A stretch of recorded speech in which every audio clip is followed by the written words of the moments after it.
Political aide accuses Matt Schlapp, high-profile conservative, of groping him. Matt Schlapp, the head of one of the nation's largest conservative advocacy groups and an advisor to former President Donald J. Trump, was accused in a lawsuit on Tuesday of groping an employee on Herschel Walker's Senate campaign in October. A lawyer for Mr. Schlapp, Charlie Spies, denied the allegations, saying in a statement the Schlapp family is suffering unbearable pain and stress due to the false allegation from an anonymous individual. No family should ever go through this, and the Schlapps and their legal team are assessing counter-lawsuit options.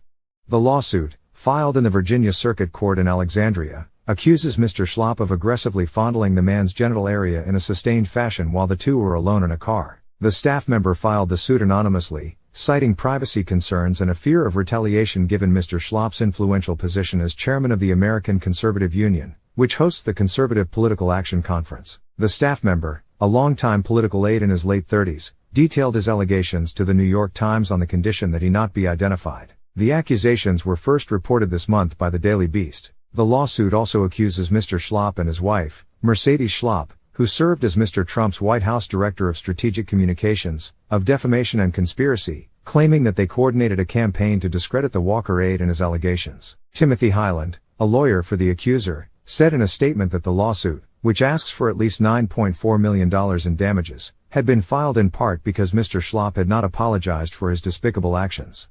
Because Mr. Schlapp has refused to own up to his misbehavior, Mr. Hyland said in a statement, this suit aims to make Mr. Schlapp, and those who lie for him, accountable for their actions and statements. In his statement on Tuesday, Mr. Spies, who is also representing Ms. Schlapp, accused the Walker aide of working in concert with Daily Beast to attack and harm the Schlapp family. Mr. Schlapp, 55, a former aide in the George W. Bush White House, rose to prominence as an ardent public defender of Mr. Trump. He met Ms. Schlapp, 50, when both worked in the Bush administration.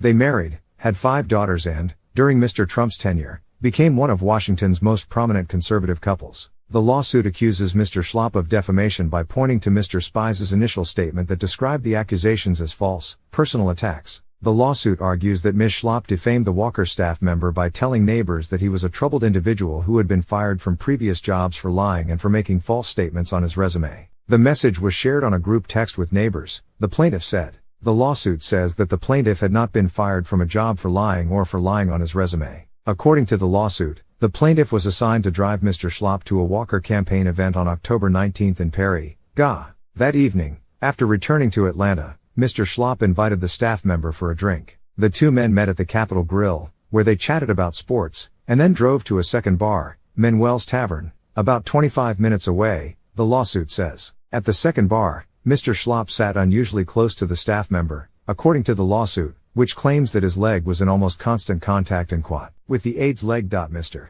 Schlapp encouraged the staff member to have more drinks, which made the staff member uncomfortable, the lawsuit says. The staff member turned away from Mr. Schlapp to watch a baseball game on television in the bar, and Mr. Schlapp asked why the aide would not look at him, according to the lawsuit. The staff member said they had an early event the next morning, and offered to drive Mr. Schlapp back to the hotel, the lawsuit says. On the way home, Mr. Schlapp allegedly grabbed the staff member's leg and crotch inside a car while the staff member drove to Mr. Schlapp's hotel, according to the lawsuit. The episode left the plaintiff frozen with shock, mortification, and fear from what was happening, particularly given Mr. Schlapp's power and status in conservative political circles, according to the lawsuit. After returning home, the staff member spoke to friends about the episode and made personal video recordings about what had happened, according to the lawsuit. He informed campaign officials about the encounter the next morning, and the campaign barred Mr. Schlapp from future Walker events, according to 3 other people associated with the campaign who were involved in those discussions and spoke to the Times on the condition of anonymity, saying they were not authorized to discuss personnel matters publicly.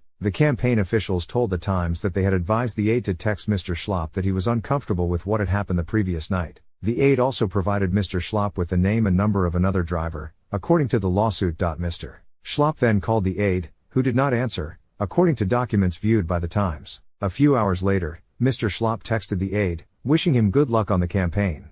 If you could see it in your heart to call me at end of day, Mr. Schlapp texted, I would appreciate it.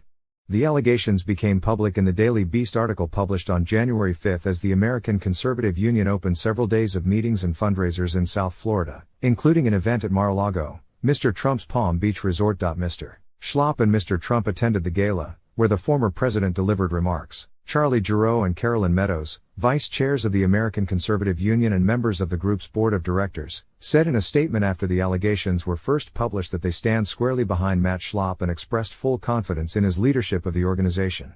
"We know Matt Schlapp's heart and his character," they said, "and we believe this latest attempt at character assassination is false."